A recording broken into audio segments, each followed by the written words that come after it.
We are live. All right. Welcome back, everybody. I am Zachary Van Es. This is Jeremiah Konger. We are with Annuity Association, bringing you another episode of I Love Annuities podcast. First of all, I want to say thanks for coming and joining us. Feel free to jump in and subscribe so you can get more content from us. Today, we'll be jumping into understanding fixed index annuities with guaranteed income riders. So we've talked about different annuity types so far. We're going to dive in deeper to one specific type of annuity today. Absolutely. Thanks, Zach. Yeah, there's one thing that he forgot, and that is that we are the Annuity Dudes. Oh. So thank you for tuning in to the Annuity Dudes. I Love Annuities podcast is where you're at. We're happy to bring some insightful information. Like Zach said, we're going to be talking about income riders and explaining them in detail on how they work, what the features and benefits are, what the nomenclature or terminology is that they use to explain the way that they work, and then giving you some real life scenarios of how income riders are commonly used to help people solve the income need that they have in retirement. We're also going to be talking about some of the misconceptions around income riders and how they're often misrepresented either by agents or advisors, and even how they're maybe misunderstood by consumers. That's right. So just from an understanding of our business model and the way that we approach this, we're an independent advisor. And from our end of it, we work with all carriers out there on the market. So our main priority is to provide you with the education of the annuities so that when you go into this, and whether you're meeting with somebody you've met with before or meeting with us for the first time, you've got a baseline education so that these terms that are being used aren't flying over your head, and you've got a better understanding of how to approach these. So let's jump into it. Let's get in and say, what is a fixed index annuity with an income rider? Yeah, so let's start with the basics. A fixed indexed annuity is a type of annuity that offers protection from market downturns while allowing your money to grow based on the performance of an underlying index like the S&P 500. The income rider, however, is essentially a contract and a feature that you're adding to that purchase of that annuity that's going to guarantee an income stream for the rest of your life, no matter what happens in the market. And it's a powerful way to create essentially a personal pension. Think of it as creating a retirement income insurance policy. It's ensuring that you'll never outlive that money that goes in there. And as with all financial tools, there are some important details to consider, and that's what we're going to dive into next. That's right. Yes, and just to confirm, this rider that's attached to this contract, that's guaranteed. It's not going anywhere? Yeah, so the income rider contract is guaranteed by the issuing insurance company. So obviously it's important to know which company you're working with, who's backing that annuity contract, and ultimately what their track record is and their history of being stable and being able to continue to deliver on their requirements from an insurance company perspective. Yeah, and like Jeremiah had mentioned, what we'll do is we'll take a look at some real life scenarios. First, get you some education on how these operate. So by taking a look at that, what we have found is a lot of terms that folks haven't heard before. And we want to introduce you to that and take you through a process that we take all of our clients through in understanding these key terms. So Jeremiah, if you want to take over and show what we use. Yeah, absolutely. To touch on those terms real quick, I think it's important to cover, and just if you're taking notes, which I highly recommend since this is more of an educational based video or podcast episode, some of the terms that you're going to hear when being presented or positioned an annuity with an income rider are going to be things like the roll-up rate. You're also going to hear the income rider fee or charge. You're going to hear income benefit base or income benefit value. You're going to hear payout rate or payout factor, or what also is sometimes referred to as the withdrawal rate. And you're going to hear a bunch of other features that are associated with that type of annuity with an income rider, but we're going to be breaking down those core features just to really give you some high level definitions of what they mean, and then also giving you a really easy way to kind of assess the product itself and know exactly what to look for in order to make a good decision. So when you think of an indexed annuity with a guaranteed income rider, when you add that guaranteed income rider to this contract, you're essentially creating two values that are independent in most cases from one another within that one contract. So the way that I break it down is relating it to a T-chart. So if you are taking notes, go ahead and draw a T-chart out on a piece of paper. And I have a whiteboard exercise that I've used in a previous Zoom meeting with our clients, which I'll share here as well for you to look at. And please forgive me because it does look like a kindergartner wrote it. I was using my mouse to draw it out. So hopefully you can still read what it says. But when you think of a income rider being added to this annuity contract, you're essentially creating two different values within the policy that are tracked and regarded as independent from one another in most cases. On the left-hand side of this T-chart, you have what's called the account value. And the account value is essentially your initial premium investment plus any interest earned on a non-guaranteed basis. Okay, on a non-guaranteed basis. On this account value, you do have a guarantee of principal protection. So remember the word annuity, I often ask our audience to refer to that word annuity as guarantee. And it just comes down to what type of guarantee are we getting in the specific annuity type that we're interested in. And in this case, you're getting two different guarantees when you add on this income rider. The first guarantee is on your principal protection, which is going to apply to this account value side on the left-hand side of this T-chart. So your principal's protected. That initial premium investment can be allocated to a number of different index crediting strategies that are offered within the contract. And just know that your money is protected. It's not directly invested in the market.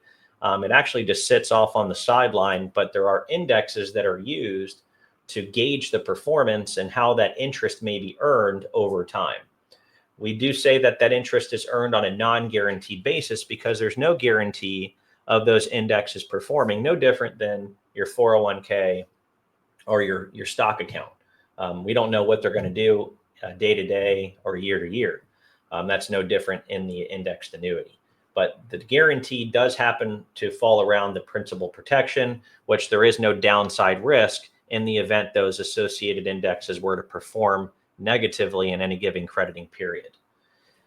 On the right-hand side of your T-chart, that is where this income rider is coming into play. So you're going to have this income benefit account, essentially, that is where another guarantee is being bolted on to this contract. And this guarantee is centered around how that initial premium investment grows on a guaranteed basis over time. Oftentimes, when people purchase indexed annuities with guaranteed lifetime income riders, they're planning to defer that money for a period of time. So some scenarios are, maybe a 60-year-old person that's still working. They plan to retire at 65, but they want to shield that asset from volatility in the market and give themselves some peace of mind, clarity, and confidence that their income is going to grow on a guaranteed basis and essentially creating or eliminating rather the uncontrollables of the market. So the income rider gives a guaranteed rate of return or growth on that initial premium investment. And it's very powerful because that person knows exactly how much that income will be at the time they go to retire. And it's a great way to eliminate the sequence of returns risk or unfavorable sequence of returns in the markets.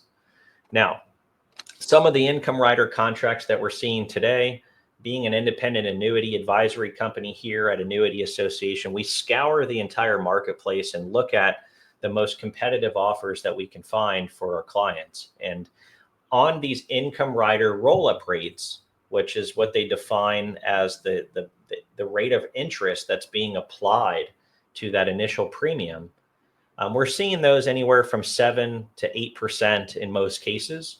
But what I will tell you is don't get so caught up on what the actual roll-up rate is. And I'll explain what I mean by that later on in this video. But there are going to be a lot of terms that you hear, a lot of words and different fancy buzzwords, if you will, that are going to be used and positioned to you by agents and advisors. But those buzzwords don't mean anything. What matters most is what is the bottom line? Who is going to pay you the most amount of guaranteed income at the time they state they'll pay it? So if you're planning to defer 5 years, and that, as I gave in that example, what matters is who's going to pay you the highest amount. It doesn't matter what the roll-up rate is necessarily. There are many factors that go into determining that guaranteed income amount, but in this exercise, the key is to understand that the income benefit value on the right-hand side of this T chart is going to grow at a guaranteed rate each year of deferral. But that's only one of the many factors that goes into the formula to determine the highest guaranteed lifetime payment. Some additional things to note there on the income benefit side of this T chart is going to be that in some income rider contracts, they will offer a bonus. Now, this bonus will, be applied to this income benefit value, but any money that's growing in this income benefit value column is never withdrawable as a lump sum. It's only used to calculate the lifetime payment. So, let's say you go into that scenario where you're deferring it for 5 years and then you change your mind and you don't need the income any longer. Maybe you had a different goal now for this money. That income benefit is not withdrawable as a lump sum. The only money that would be accessible to withdrawal or surrender would be the account value side on the left-hand side of that T chart. But on that income benefit, it's going to grow based on the roll-up rate. So in this example, I'm showing an 8% roll-up rate, growing that $100,000 on a deferred basis. And then some other ways that income benefit can grow on a guaranteed basis is, again, by offering that bonus. So, you'll see bonuses sometimes 20%. I know there was a carrier towards the end of last year that was offering a 51% income benefit based bonus. It's all fluff, honestly. We're here to bring you the facts. We're here to be authentic in the way that we look at these products. And that is, we're looking for the facts. What is it that is going to really contribute to the bottom line? And while a bonus is on paper growing this income benefit account, what matters is the final bottom line, and that's the guaranteed income. I keep alluding to that. And the other factor that goes into determining the overall guaranteed income would be the income benefit base amount. So whatever that's grown to on a guaranteed basis after the bonus and after the roll-up rate's been applied each year. The last factor that goes in is what's called the payout percentage, or the withdrawal rate, or the payout rate.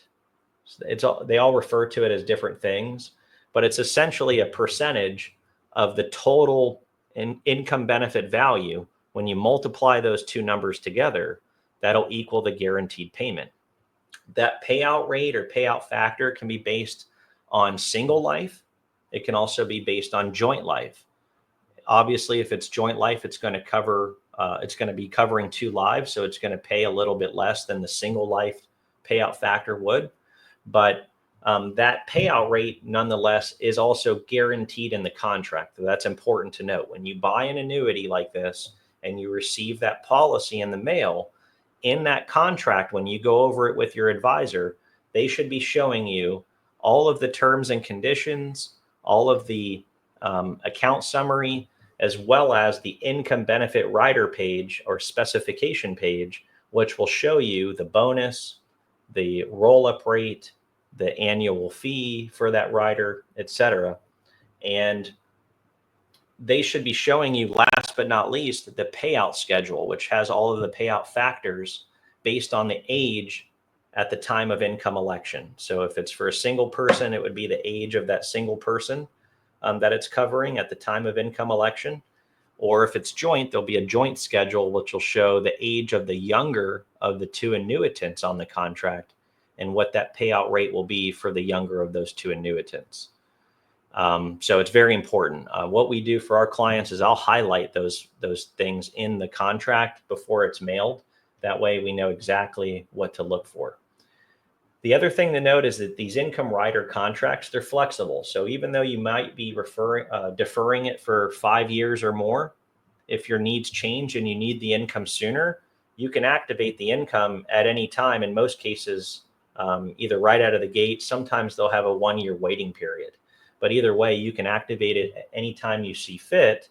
Obviously, though, keeping in mind that the income may be a little less because you didn't defer it as long and it didn't get that extra roll-up rate that it would have gotten if you continued to defer it. Shifting back over to this account value side on the left. So that is your premium investment. Sometimes they do offer a bonus over there that's called a premium bonus. But in one case or another, either it's going to have a bonus or not. But where this account value and the purpose of it is really to be looked at as your liquidity account. So this is your walk away money. If at any point in time you have a change of heart and you decide to forego that income benefit and just want to cash out, you can do that. And the money that you'll receive will be whatever's in this account value column minus any surrender charges that may be incurred if you're still within that surrender period. The surrender periods in these contracts are generally 7 to 10 years. So if you're in that 7 or 10 year window, there will most likely be a surrender charge that's incurred on that full withdrawal in the event you decide to surrender. You do also have some liquidity during that surrender charge period in the event you need a little bit of money to come out for maybe an unexpected cost of some sort. In most of these contracts, you're going to be able to get at least 10% or sometimes more, depending on the product. But most of them are 10% free withdrawal per year to help service any type of liquidity needs that you may have. And then last but not least, this account value can also be represented by your death benefit. In the event that you pass away and there's still money left in this account value at any point in time, whatever's left in that account value will pass on to your designated beneficiaries in the contract. That's one of the biggest misconceptions of these types of annuities, is that if you pass away, the insurance company keeps your money. That's entirely false. That only occurs in one type of annuity structured in one particular way, but that is not this type of annuity. So this is your death benefit. And then last but not least, remember that this account value still has the ability to earn interest on a non-guaranteed basis according to the various index crediting strategies that you may be allocated to. So in a perfect scenario, in the right annuity with solid index crediting potential, that account value can sometimes grow over the deferral period, and most likely will in a lot of cases if you're working with the right annuity. And it can also sustain that account value by the indexed interest that's coming in that can offset the income distributions when they go out. So, think of it like a checking account. If you were to put money in a checking account and then take an annual withdrawal or a monthly withdrawal to service your income needs, the balance of that checking account is going to reduce every time you take a withdrawal. In an annuity, it works the same way. When you take a withdrawal using the lifetime income rider, that withdrawal is deducted out of your account value. But since it has the ability to earn interest from the index crediting strategies, in a perfect scenario, you can find a good annuity with great index potential, and those index returns can help offset the distribution that you're taking through income. So in a perfect scenario, that account value can sustain itself longer so that you can have higher potential for a death benefit down the road. That was a lot that we covered there, Zach. Was there anything that I missed? No, so just to wrap this up in a bow, and I realize my picture is freezing up here, so just there we go. Okay. So to wrap this up in a bow, account value starts at the premium that's put into the annuity. So somebody allocates $100,000 to that premium. It's put into the annuity From there, that account value has the ability to grow on a non-guaranteed basis based on that index performance. The account value right. also, we have the flexibility in which if we wanted to take out or needed to take out up to 10% per year, we've got the ability to do that. And it also has the ability to leave a death benefit if the account value has not been used up by the reduction of the income coming out of the account value. That's correct. Okay. So then we move over to the right side of that T chart again.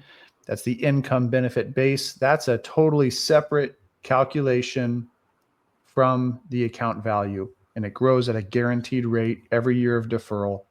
The big key element here is that rider charge, that rider that we've put on this annuity, that rider does not come out of the lifetime income paycheck. That's That correct. rider, Yeah.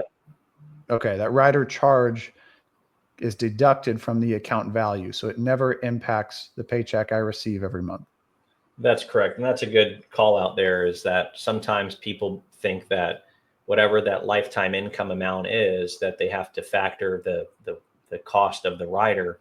And so they think of that income quote as a gross payment, not a net payment. But in reality, it actually is a net payment. So whatever that income amount quote is, that's the net number. That's not anything you have to do anything other than receive that amount. The withdrawal charge, or the rider charge rather, is deducted from the account value.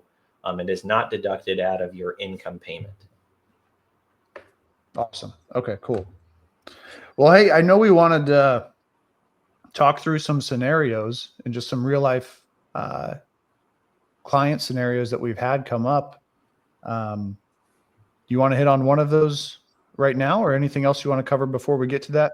Before we get to that, I think we should talk about the fees and cost of an income rider. I think it's good for our audience to know, the general range that they should be considering and what those costs might look like. It's very simple too. It's really going to be very transparent. So one of the other, in my opinion, misconceptions of annuities is people say that they're highly feed.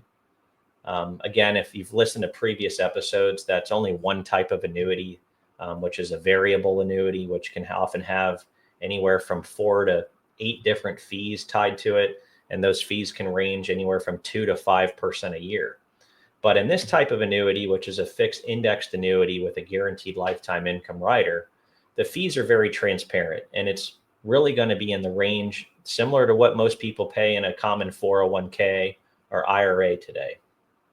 Those income rider fees are going to range anywhere from 75 basis points, so under 1%, to 1.3% on the high end, depending on the specific company and the specific product that we're looking at. I believe that on average, in general, most people are going to end up in the maybe 1.1% range with most of the popular income rider products.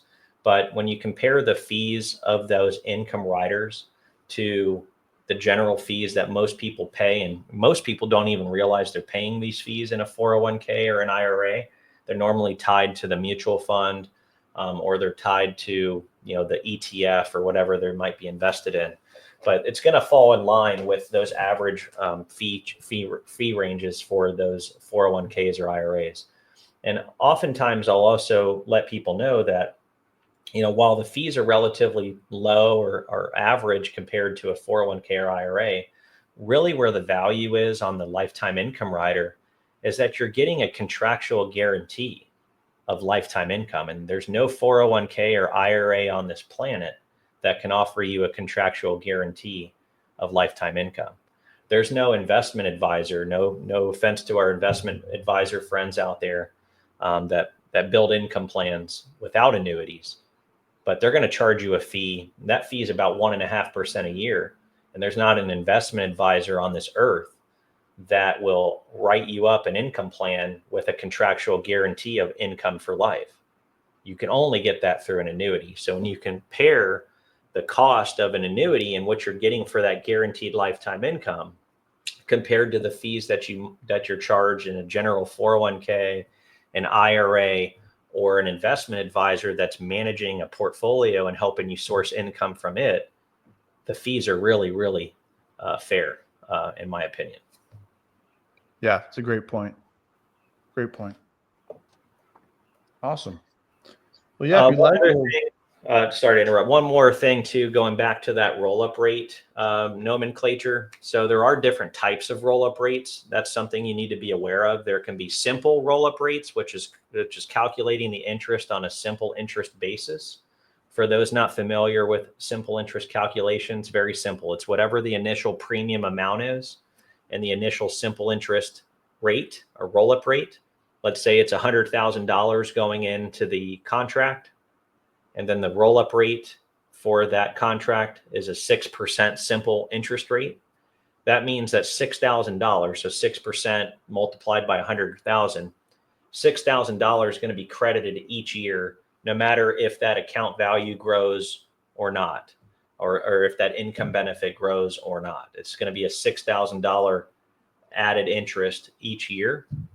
But you can find, if you really work with an expert that has access to the entire independent annuity marketplace, you can find some really attractive compounded roll-up rates in the 7 to 8% range. And that compounded word is very key because it's going to apply that interest rate to the growing value of that income benefit. So in that example, if you had a 6% compounded roll-up rate, 100K goes in, the first year it's going to get 6K added to it from that 6% interest. But the next year, the formula is going to be that the new income benefit value, which has that 100, now it's 106,000. They're going to take 106,000 and multiply it again by 6%. So that's where that compounding effect comes in.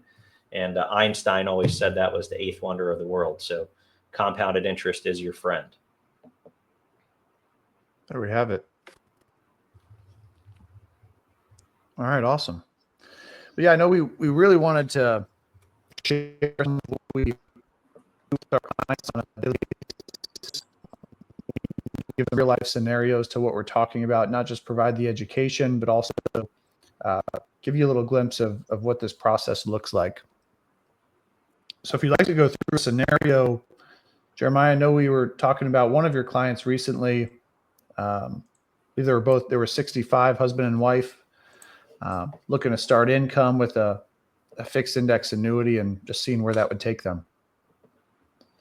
Yeah, absolutely. So, one of the common scenarios we get in our line of work, the people that meet with us on Zoom, all from all over the country, a lot of them have questions about, how much income can they get? They sometimes have an amount of money that's kind of earmarked for this annuity purchase. And their number one question is, how much income can I get for my amount of premium that I'm willing to commit to putting into the annuity? And that's very simple. That's something that we really pride ourselves in because we leverage technology to help us sift and sort, rank, and order all of the independent annuities on the marketplace, with the primary goal being that we're being as transparent and forthright as possible to help you make an educated and confident decision in your financial future. So the way that we do that is by leveraging our software that we use in an engaging way, an interactive way rather, when you choose to meet with us. So if you can see my screen here, I'm going to go ahead and get into the income rider calculator, and we're going to go ahead and plug in a common scenario that we work with quite a bit. So depending on your state, so in this example, we're going to assume that the person lives in Texas and that they're 60 years old, and their number one question is how much income can I get for $500,000? So again, most of the time, these people have an idea of how much they want to earmark for serving their lifetime income need. And the question's simple. It's going to come down to just plugging it in to our system and then determining how long they anticipate waiting before they activate the income. That's going to be key, is that the longer you wait, the higher the income benefit will be. So it's smart to plan around when you plan to retire in most cases, and when you envision needing this income to serve you once your employment salary has cut off. So in this case, the male is 60. We're going to look at this on a monthly basis to see how much income it would pay him per month, since that's how most people view their finances. And then we're going to also assume that he's married to his spouse, who she is 58. And they're planning to retire at age 65. So with our software, we have this dynamic deferral bar where we can go in and literally each year show the projection of which company is going to offer the highest lifetime income payment based on the amount of years that they plan to defer that income stream. So as we go through each individual year, you're going to start seeing the different carrier names with their ratings and the amount of income that's guaranteed contractually based on 500K joint life for those two people of age 60 and 58 in the state of Texas. And you'll see how the software is ranking these products highest to lowest based on the contractually guaranteed monthly income. So as we go down, you'll start to see different companies and different amounts. And that's how we do it. So we're able to help people make really sound decisions when it comes to the number one question is, how much income can I get for 500,000? And who's going to pay me the highest amount? Which company? So in this case, they wanted to look at 5 years. So we'll just go all the way out to the 5-year mark. And this would be assuming that they're going to activate income anytime after day one of contract year 6, when the husband is 65 and his wife is 63. So you'll see in this example, Corebridge Financial, which is AIG's annuity arm, comes in number 1 at $4,038 a month. And then you'll see Athene comes in number 2 at $3,860 a month. Now you see there's a bunch of different things on this particular screen. And in part of our process of meeting with clients, we also educate you on other factors to consider when making a sound decision on which lifetime income annuity to pursue. It's not as simple as just going with the highest income amount. I believe that if that were the case, there wouldn't be a need for an annuity advisor like myself or Zach or the thousands of other advisors out there. I think it really comes down to knowing exactly what to look for and what other features and benefits and grading criteria you should consider before making a decision. Sometimes those factors can be the specific company. You know, who is Corebridge? The advisor you're working with should be educating you on who they are, what they're about, how long they've been around. You know, when was the company founded? What does their balance sheet look like? How do they invest their general account? Those are things that we pride ourselves in knowing, because we believe that, you know, when you're looking at a lifetime payment and you're planning to be here 30 or more years potentially on this earth, we need to know with a high degree of confidence that that insurance company is sound and that they're going to be here not only today, but out into the future. And that's something that we really take into consideration when making our recommendations. Some of the other features that people will also want to really analyze and know and grade from a criteria perspective would be the charge of the rider. You know, again, we're very transparent. We want you to know exactly what you're getting. And you'll notice here that the fees are disclosed right here, right up front, right in your face. They're not hidden. And that's something that we're very passionate about, is being transparent. You'll see this roll-up rate. You'll also see whether it's simple or compounded. And then you'll notice the factors over here, just right of the bold green income amounts. And that is alluding to that income benefit value. So you tie it back into that T-chart exercise, and you'll see this is the amount of money on the income benefit value side of that T-chart, or the right-hand side. And then you'll notice the last factor here is the payout rate of this income benefit value. How much are they giving you a payout of based on that amount of time, that amount of investment, and your ages at the time of income election.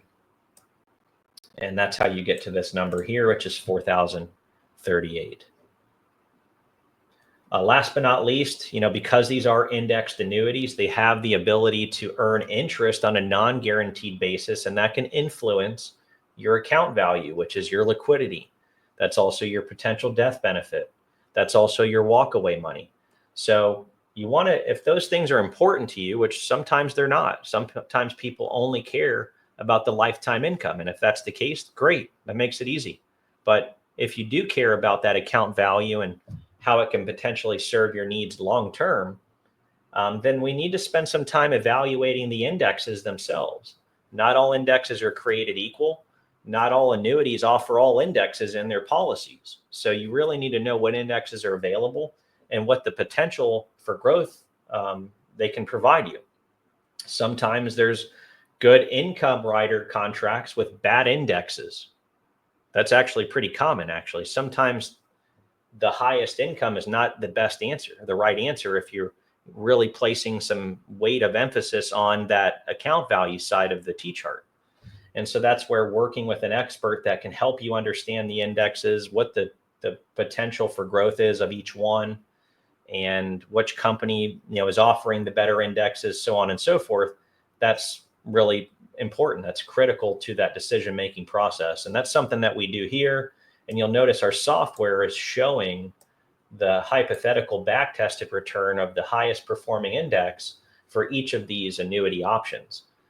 So that's one place to start. Doesn't mean that's the end-all be-all to assume whether an index is good or not, but that's a good place to start. We also look at raw index data. We want to see how these indexes have been doing today, this year, last year, not just in a hypothetical manner, but real time. And so that's something that we also pride ourselves on. But yeah, those are the areas that someone would want to pay attention to. There are other benefits. One last benefit that really comes to mind would be if the income rider contract has an enhanced income benefit for long-term care. So in these types of annuities, they will offer what we call a multiplier or a doubler of the guaranteed income to help assist with the cost of long-term care down the road.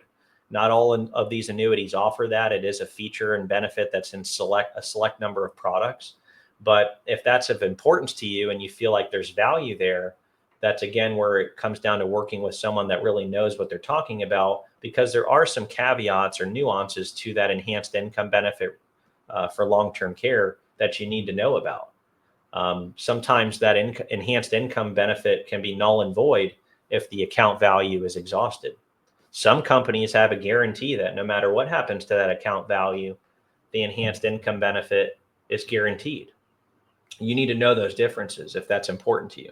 So that's part of our process, is that we'll shed light on that feature. And if you tell us that it's important to you, or you want to explore it at least to see if it makes sense to get an annuity with that feature, we'll spend the time it takes to help you make a good decision and show you exactly what to look for and how to really evaluate the product in multiple ways.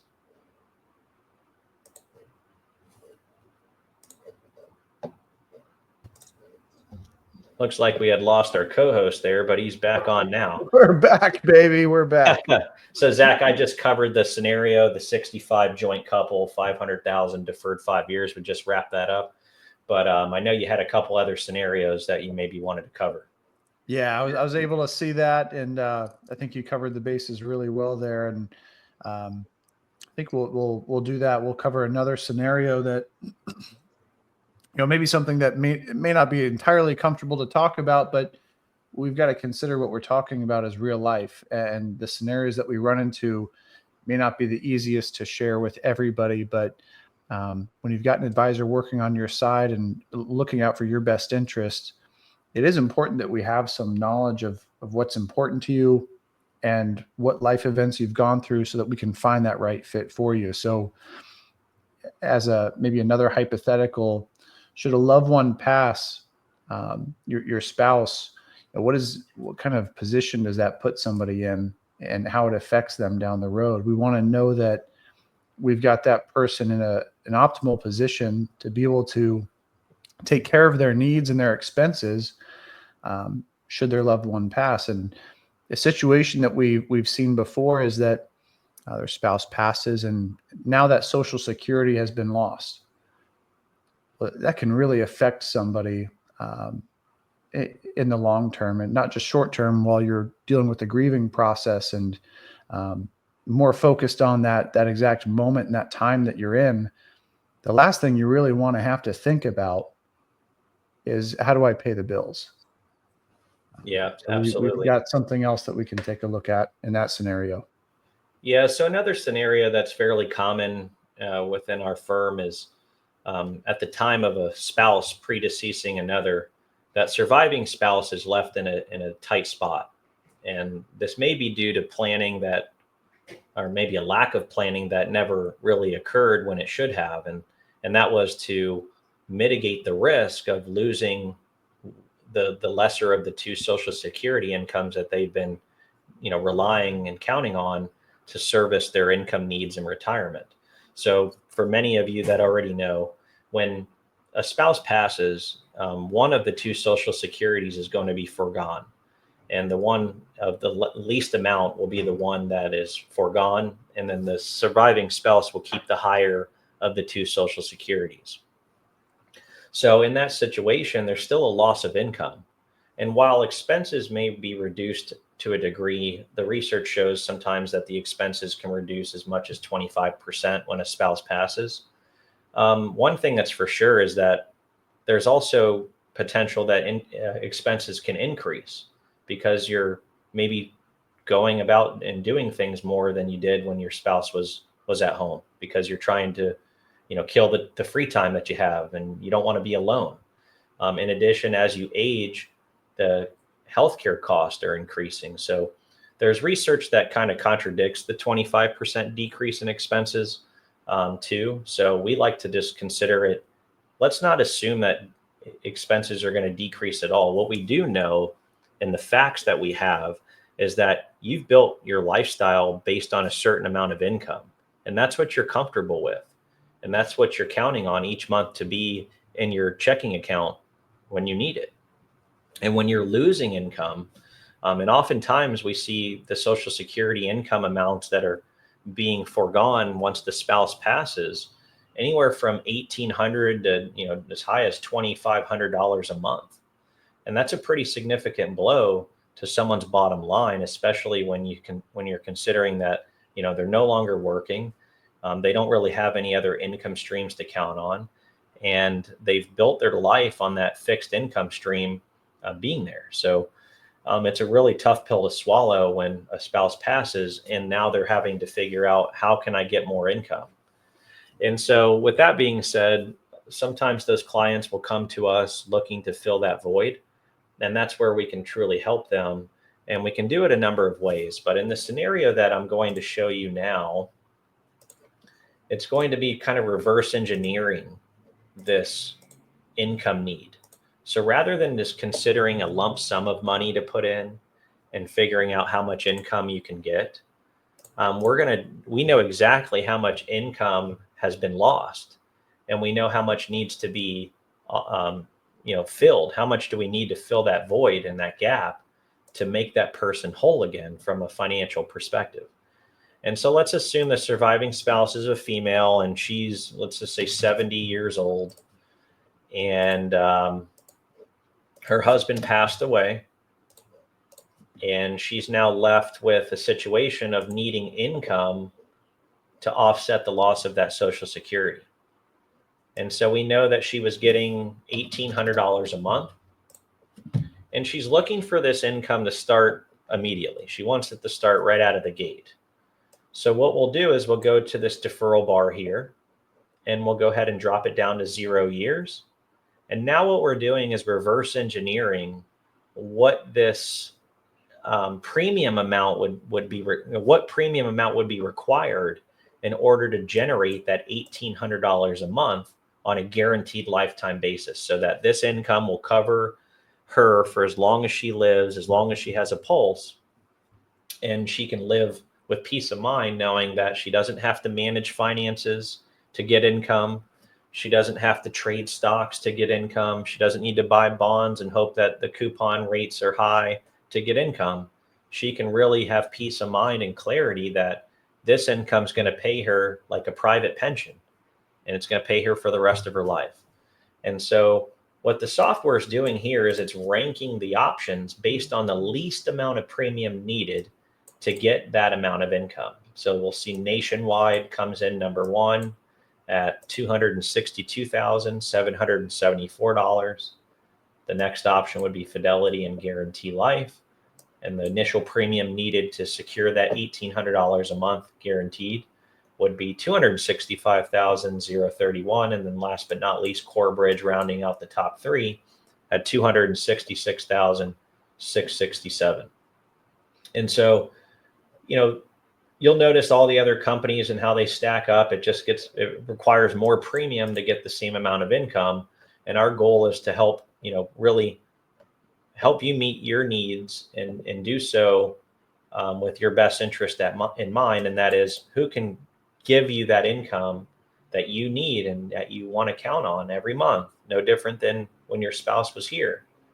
And who's going to do that for the least amount of premium investment?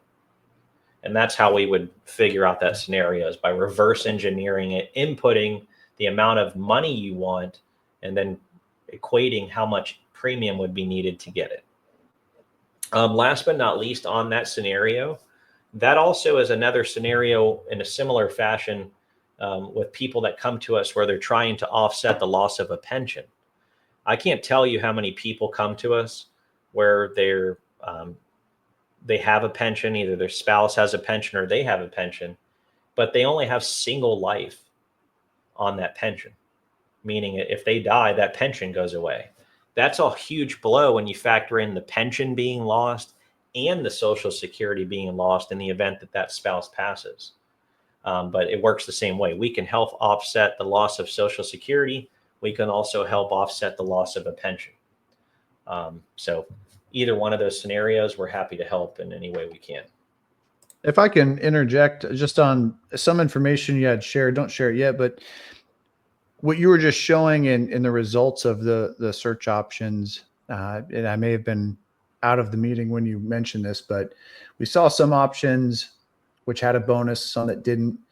We saw two scenarios that you've brought up so far in which one had a bonus and it was the top option. One had a bonus and it wasn't. So I think it really drives that point home in regard to using that marketing material as the driving force as to, this bonus is going to outperform this product versus another. Yeah, that's a good observation. So I think I mentioned in the beginning of our call, and that is, don't get caught up around the hype of the roll-up rate or the hype of the bonus. What matters most is the bottom line. Who's going to pay you the highest contractually guaranteed income? And however that number was derived, does it really matter? Right. We don't care. I don't care what the roll-up rate was. I don't care what the bonus was or if it had a bonus. And I don't care what the payout rate was. What matters is what is the number? What is the bottom line? How it was derived, it doesn't matter. But you will see, and we'll cover it in the last segment here in a moment, how sometimes these annuities are misrepresented or misunderstood. And that's one of the ways. Yeah, it's a great point. And through our proprietary process, we're also going to take a look at these companies and their ratings. We make that a factor in the determining what the right product is for our client base. And it's not always the highest income. So there are other factors we consider in making that decision and for somebody's needs. Yeah, I mean, sometimes you'll see oftentimes the people that choose to work with us, they found annuities through someone they know or another advisor, or maybe they attended a workshop or a seminar. But sometimes they'll be, the product that they're pitched is a high income or a competitive income, but it's from a lesser rated company. And the question becomes does that matter to you? Do you care about who's essentially signing your paychecks every month and what their likelihood of being able to do that on an ongoing basis out into the future? And in most cases, the people we talk to, when they think about that, they do determine that that's important to them. And so when you look at financial ratings, in my opinion, we shouldn't be working with anything less than an A- when we're talking about lifetime income. And even then, you need to really peel back the onion or unveil the curtain, because these companies can get an A- rating, but it doesn't mean that they're entirely sound. They could be a very small company yet with an A- rating. I like to have a A- or better, but with a big company, from a size perspective, they have a large amount of money under management. And then they also have a very clean investment portfolio, where they don't have any underperforming assets or non-performing assets. We want to make sure that they have a clean balance sheet, that they're really performing the way that they should, and that those investments that they're making are high quality. So we want to grade the quality of their investments and make sure that they're actually performing. We also want to look at their net incomes, their net revenues. Is this insurance company making money? And I can't tell you how many times we've done the research and found this company that is a popular name and they have a good rating and clients are being pitched this product. And then we pull up the balance sheet and they've been performing in the red for the last 3 years. Like, that's concerning to me. That's not somebody I would want to invest my money with. So that's how we treat it, is no different than if we were looking to do this on our own. One of the things that people can do out there, if you're looking for a way to do your own research, would be to go to the NAIC.org website, NAIC.org website. And here is where you can search. This is a consumer-facing website. I'm going to go ahead and share my screen. I think this is a good segment. Yeah, and we'll provide the link in the description here on the video too. Yeah, so if you go to the NAIC website, you can type in any company name. So for an example, Nationwide was the one that came up number one on the last example. We can come down and find Nationwide Life and Annuity Company, click here, and then go to their financial overview. And this is going to show us exactly how Nationwide's financials are comprised. It'll even tell us their commencement date. So what year did they come into business for the annuity arm of their brand? It'll tell us their assets under management, their liabilities, and then the capital and surplus after factoring those two. In addition, it'll tell us their net incomes for the last 3 years. And here's a stat. Not saying Nationwide's bad, not saying that at all, but it is something to think about. In 2023, they were actually performing in the red with a negative $529 million. I mean, they lost $529 million. And then last but not least, you can also look at their complaint count.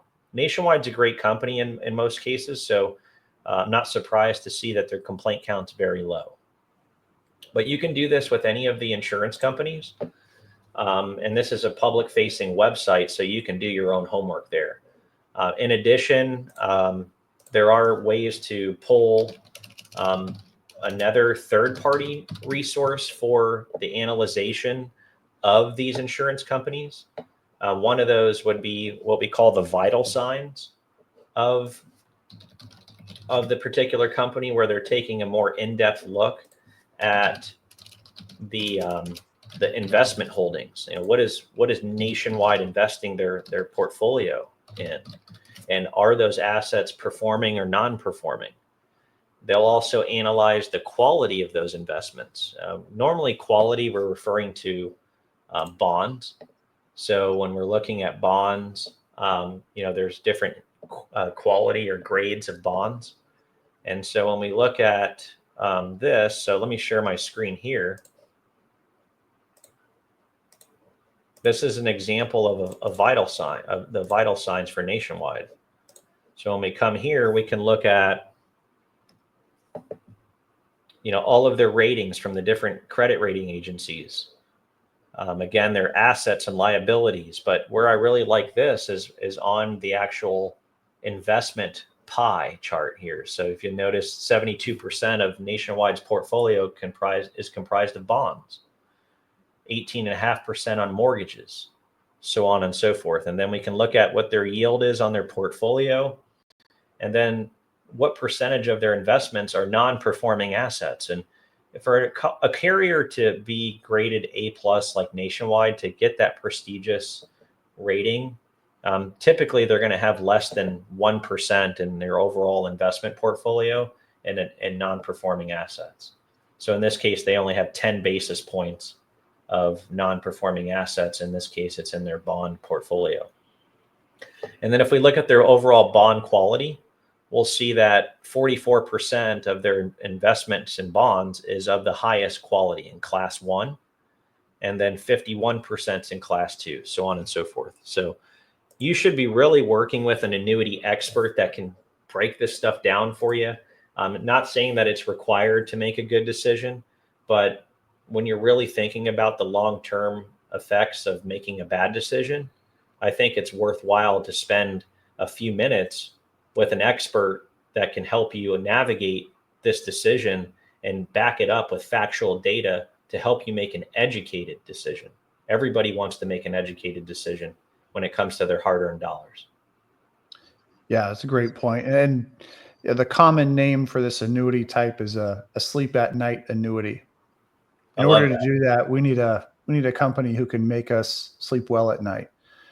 So this is an important factor in the determination of what annuity product and what company we choose. So we don't take it lightly. As you can tell, we get into the weeds on this like we've done before. But this is a big factor. Yeah, 100% agree with that. And I love that. I've never heard that before, the sleep at night annuity. I can't tell you how often we hear, people that choose to work with us, how they say they've been losing sleep at night, or they've been restless because of the markets, and they're constantly looking at their investment account and seeing what the market's doing. And that's just not a way to live, especially when you're going into these golden years of retirement, where you're supposed to be able to kick back and relax and spend a few bucks on the things you enjoy and spending time with family and friends. That's no way to live, having to live in fear or with concern that something may happen where you may have to alter your life in some pretty large way. So I love the sleep at night annuity. I've never heard that before. Yeah, maybe we'll just title this podcast the Sleep at Night Annuity. That'll be good. Last but not least, we're coming up on the top of the hour here. Appreciate everybody tuning in. Zach, appreciate the hosting here. You've been doing a great job. I think it's important to really cover the misconceptions of these types of annuities with income riders, and maybe the way that they're misunderstood too by consumers. And we've touched on it earlier in the episode where, what we hear a lot where these annuity types and with these income riders are being misrepresented or mispositioned is where you have a novice agent or advisor who maybe they're not necessarily meaning harm, but they're not educated enough in a way to really know the intricacies of these products and how they work. And they're being sold themselves in a way based on the way the brochures and things are built. If you pull up these brochures, you'll see that even the insurance companies are really paying a lot of focus or requiring a lot of attention on like the premium bonuses and these roll-up rates and all of these things. And so these agents and advisors that are misrepresenting these products, the way that they lead with the misrepresentation is typically behind a bonus. So they'll come to you and say, hey, Mr. or Mrs. Client, if you buy this annuity, it's the best one I found on the market because it has this high premium bonus. It's 25%. And that's not the right way to represent these products. They should be represented as a way to solve problems. And in this case, we're talking about an income need and a defined objective of guaranteed income. And so a bonus is not going to just allude to the fact that you're going to get the best bang for your buck when it comes from a guaranteed income perspective. Again, looking at those scenarios earlier, we found that, when you look at these products, sometimes the highest options that come up don't even have a bonus at all. And so if you're working with somebody that is leading with a bonus and they're not even comparing other products for you to be able to compare and contrast and ultimately select from, then I would suggest that you really look out into the marketplace to find someone else to work with, because they're not doing you a good service. They're doing you a disservice. So one of those examples, real quick, to pull in, not to cut you off, Zach, but going back to the scenario of just assuming someone's looking for income at 500K, they're 70 years old and they're a male this time. Actually, let's do the single female. The single female is a common scenario. So we get another common scenario that we get is a single female that is working and she's planning to retire. Let's say she's 62 years old and she's looking at income on $500,000. When we come down the line now, and let's assume she's going to defer to age 67, which is her full retirement age, where she can turn on the full amount of Social Security. What we're going to observe now is the rankings of these income annuities. But what you'll notice is, like, the top option in this case is Corebridge. They don't offer a bonus on this product right now. It's 0 on the income benefit. It does have an 8.5% simple interest roll-up rate, but there's no bonus. So if we go to the option 2, we'll see that this product from Athene has a 20% income-based bonus. So if I was coming to you as a novice and I just had these 2 annuities and I didn't tell you exactly what the income amounts were, I was just leading with the bonus and said, Mr. or Mrs. Client, I have 2 options. I have this one from Corebridge with no bonus, and then this one from Athene with a 20% income bonus. Which one would sound better to you? It's going to be the Athene because it has a bonus, right? But remember that there's multiple factors that go into determining the highest guaranteed lifetime income. And those factors are the income benefit value multiplied by the payout rate.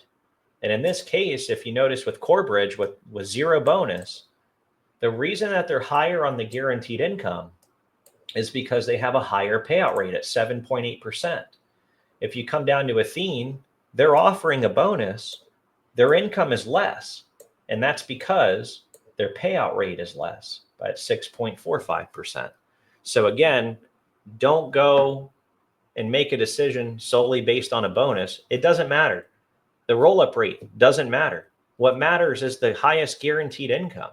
How it got there, again, our philosophy is it doesn't matter. What matters is it guaranteed and how much is it? And is it the highest you can find? Yeah, great point. And I think one of the things that I would like this too is, a tradesman is only as good as the tool belt he has. So if you have all of the tools necessary to do the job, he's not going to do it well. Luckily, if he gets some duct tape on the job being done. Working with an expert in the industry, somebody who knows the craft, has all the tools that they need to provide the solution of somebody's need is more important, and not doing it half-assed, right? Taking the time out and spending the time making the educated decision. You and I know that our meeting process between the time at which we meet with somebody and the time at which a decision is made commonly is 3 to 4 meetings. A decision shouldn't be made in an hour on $100,000 or $500,000. Yeah, no, that's true. It does take time. And that's one thing I advise all of our clients or prospective clients is take as much time as you need. And it should take time. Again, our meeting process, like Zach said, is generally 3 to 4 meetings that are an hour each, sometimes an hour and a half. And it depends on how much information you need to make a good decision. And we're willing and committed to making that time commitment to you to give you the education to make a good decision. We want you to make a good decision. We're not incentivized in any other way other than you making a confident and educated decision. That's our goal.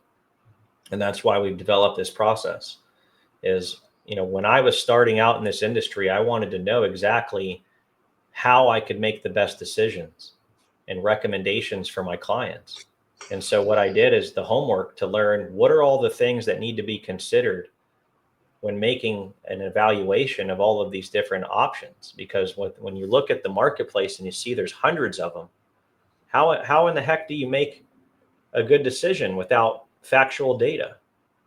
And I knew that it had to be more than just who's the highest rated company or who the highest income amount is, who's going to pay the highest income. There was more to it. And that's where we developed our multi-point annuity inspection process. So that's pretty much all we have for today's episode. But I would tell you, if you're interested in working with our firm, we are annuityassociation.com, and we serve clients in all 50 states. And to get started, again, we're always about full transparency. We want to help you help yourself. And in order to do that, we start with a free annuity report that's going to disclose all of the rates, the features, the benefits of the top ranked companies based on your particular situation, whether it be income or safe growth.